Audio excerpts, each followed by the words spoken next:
এই না তোমার নাস্তা, খেয়ে নাও। খেয়ে এবার আমাকে উদ্ধার করো। আম্মা লও সামনে যাইয়া বসি।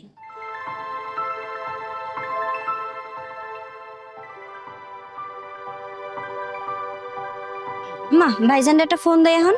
হ্যাঁ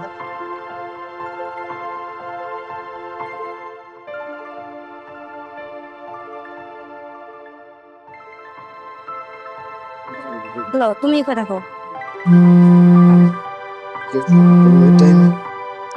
মা দোস্তে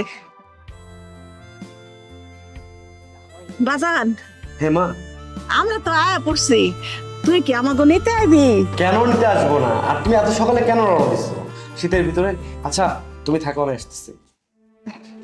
আম্মা ভাইজান কি করলো, আইতাছে আম করে নিতে? হ, আমগো কইছে একটু ছায়া দাঁড়াইতে, নিতে আইতাছে। লো আমরা চালাই দিয়ে দাঁড়াই। ওই দাঁড়াবো, খারাই বই। কে ফোন দিয়েছিল? মা ফোন করছে।